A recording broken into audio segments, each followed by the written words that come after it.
So I would just like to say, Lynne McTaggart, welcome to the show. I am thrilled to be here with you, Anna. I just would love to hear a little bit about kind of where you started as maybe a skeptic or more of an investigator and how that's brought you into the beautiful, amazing, life-changing work that you do today. Just tell us your journey. Well, it's the old line, Anna, if you want to make God laugh, tell him your future plans. Well, my future plans, when I was in my 20s, I started out my career as an investigative reporter, and my life plan was to put bad guys in jail. So my first big story, and in fact, my first big book, was called The Baby Brokers, and I busted a whole bunch of international baby selling rings. And I did it with hidden tape recorders, posing as an unwed mother and then an adoptive parent, and just going through these whole processes. And that was me. I, as I say, wanted to put bad guys in jail. And in my investigations and in the writing I did, and then once I moved over to the UK, which really resulted from doing another book that brought me here, and I ended up staying. In that work, I started veering toward investigations of health and medicine. And in the course of studying what works and what doesn't work in medicine, you look at a lot of scientific papers. And we were doing this for a publication my husband and I started called What Doctors Don't Tell You, still going strong, now a magazine in about 14 languages. But when we started, for the first few years, I kept coming across really good studies of spiritual healing. And I kept thinking, wait a minute, if you can have a thought and send it to someone else and make them better, that completely undermines everything we think about how the world works. So I set off to try to figure this out. I thought maybe there's something like human energy fields, something like that. And I figured if I talk to scientists working in consciousness research, they'll be able to explain it. So I did. I started talking to scientists at Princeton University and Penn State and other places like that. And I thought it was going to be a very easy project. But what they described to me was experimental evidence they had found that together compounded into a completely new science, a completely new view of the world. And also, because scientists like to stick with their experimental data, they don't want to speculate as to what this all means. They never do. And they also talk in code, they talk in math. So I realized with some alarm, to be honest, that this whole process of putting this all together was going to have to fall to me. And I was going to have to decode quantum physics, essentially. So I did, and that became my book, The Field, which was all about how we are all part of a quantum energy field. And it also talked about a lot of our extended human potential, our ability to see beyond our senses, to do intention, to pick up things, to forecast things, and also even to change some things that have happened in the past. So all of these studies were bringing out a very new view of the world. But again, that skeptical heart of me was saying, after all this stuff about intention, okay, so how far can we take this? Are we talking about tiny subtle effects, or are we talking about curing cancer with our thoughts? And also, what happens, this was a big thing of mine, what happens when you put people together and you have lots of people thinking the same thought at the same time? Does that magnify the effect? So that became my next book, The Intention Experiment. I figured, let's test it. I know all of these scientists who are working in this area, and I also have a lot of readers. By then, the field was in 30 languages. So I figured if I put them all together, I'd have the biggest global laboratory in the world. So we've been doing this since 2007. Every so often, I invite my readers from around the world to take part in some experiment set up by scientists in University of Arizona or University of California, Penn State, and European universities, et cetera. And we do the intention all at the same moment, all coming onto my website or another platform, and the scientists calculate the results. So we've done 41 to date. Everything from trying to make seeds grow faster, to purifying water, to lowering violence in war-torn areas, to healing people of PTSD. And of those 41, 37 have shown measurable, positive, mostly significant effects. So just to round out this little journey, I then, around 2008, wondered, well, what if I scaled this all down into a workshop? And I didn't know really what I was doing. I was kicking it around with my husband, Brian Hubbard, and my team. I said, I don't know, maybe I'll put people in groups of 8 or so and have them send healing to a member of the group with a health challenge. And my husband is also a journalist and a great headline writer. And he turned to me and said, I love it, the power of E. And that is literally how we started. I started putting people into groups in one workshop in Chicago. I figured it was going to be a mild little feel-good effect, like getting your back rubbed. And we put them into groups. We had them do this to a member of the group with a health challenge. Next day they came back. Again, I figured they're going to tell me it's like getting a facial, nice and relaxing. That's not what happened. Now, most people think that if you're going to do something amazing like this, it requires years of practice or hours of priming. And it's true, there are techniques to learn. And I teach them. I mean, I teach what I call the 13 keys to intention mastery. And there are numerous things you have to do to really become a skilled intender. But you don't need to be a Buddhist monk or a master healer. Pure novices can learn how to do this. And you also don't need hours of priming, as you do with most other spiritual modalities. You can do this and learn with reasonable skill without much, without much time. But the main thing is it happens almost immediately. Mm. This is why I've been studying this. It took me 10 years to have the courage to publish that book, The Power of Eight, because we started doing this in 2008 and the book didn't come out until 2018. And the reason was I needed to know why. I kept thinking, wait a minute, I'm not a healer. What's going on here? Why is this happening? And so I started looking into it. And certainly there is the power of intention. There's no question that thoughts are things that affect other things. No question. I wrote a book called The Intention Experiment, which is all the science of intention, as well as that invitation to be part of our experiments. There is a group effect. When we get together in groups, there's a collective effervescence, as a French psychologist, Emile Durkheim, said. There's altruism. That is a big piece here, a huge piece here. I started studying the science of altruism, and altruism is like a bulletproof vest.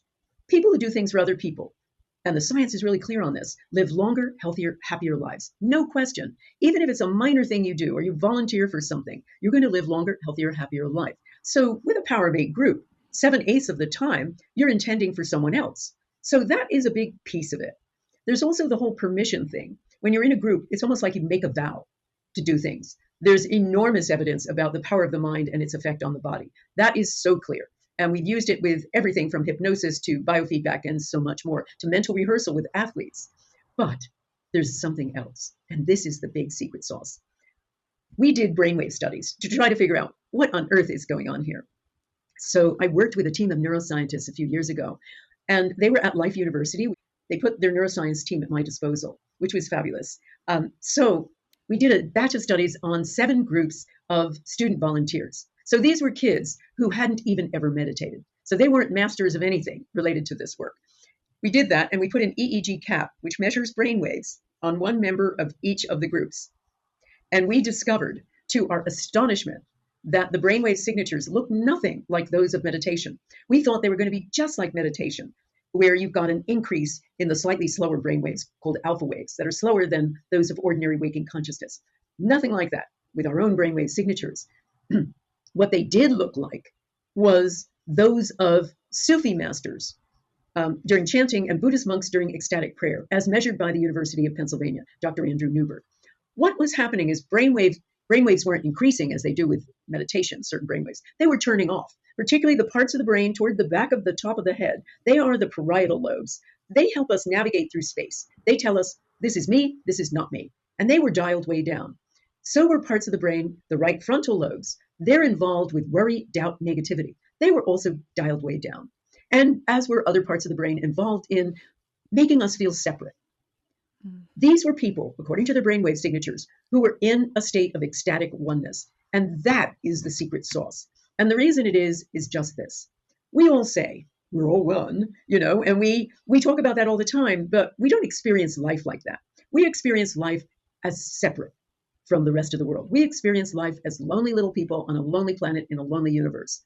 But during a Power of Eight group, you actually experience the field. Many people have asked me over the years, how do I enter the field? And I say, you don't have to enter it. There's no doorway here. You're part of the field. Your subatomic particles are doing a little energy dance with all of the other subatomic particles in the world. You're there already. But we don't experience life that way. We experience life in separation. So here is, and my Power of Eight people say it all the time, I felt this overwhelming sense of oneness. I felt this extraordinary energy and heat. I felt like we were all one giant superorganism, and so much more. So we experience that, and I think that oneness, I've concluded that although all of those other reasons are important, the oneness is probably the big thing that causes this kind of healing. Absolutely. And it's so interesting that you brought this up, because I always share with people that I had a few images when I experienced my sort of out of body. And the one thing that I always tell people was that I realized I saw like a grid over our entire planet. And I saw this beautiful grid, and I realized we were all energetically connected by this grid. Like if something affected me, it affected someone else. If I was poisoning my own well, I was poisoning their well. Like it was probably one of the most profound visions I've ever had. And I really believe in, and maybe that was just the visual that came to me. There's lots of different ways, but it was like seeing this kind of zoomed out perspective of the field. And so I think that's so interesting that that was really one of the first books that you wrote, because that was exactly what I saw back when I had no idea. So I would love to hear, a little bit of scientific data or your perspective about what you learned about the field or how we all are energetically connected. Okay, well, I started my book with a scientist called Dr. Hal Puthoff. And Hal Puthoff began researching this back in the 1970s. He's an astrophysicist. He works in Austin, Texas. He's worked for British Aerospace and NASA, among other places. And back in the 70s, he was talking to a benefactor who was funding some of his research, who was very irritated because that was the time where there was an energy shortage and there was a shortage of gas. The Middle East had upped its oil prices, and so there were all kinds of shortages of gas, and cars couldn't get filled, etc. So Puthoff started thinking about one area of quantum physics that has been overlooked, and that is just this: at the subatomic level, like I said before, there's a little subatomic game of tennis going on. All subatomic particles, and we call them particles, they're not really particles, they're vibrating packets of energy. And they're trading energy back and forth with other subatomic particles in this little endless game of tennis. So the energy exchange between those two subatomic particles is tiny. It's a half a watt's worth of energy. But when you start compounding this to all those tennis games played by all the subatomic particles in all the things in all the universe, including yourself, you have an unfathomable amount of energy in empty space. That occurs because that little game of tennis creates a virtual particle there for just an instant, and that creates this giant field. Now, it is so energy dense that if you were sitting a yard away from me, a meter away from me for those people in Europe, the energy density between us would be enough to boil all the oceans of the world. That's how powerful it is. So there is that thing in empty space that we are all part of, that matrix.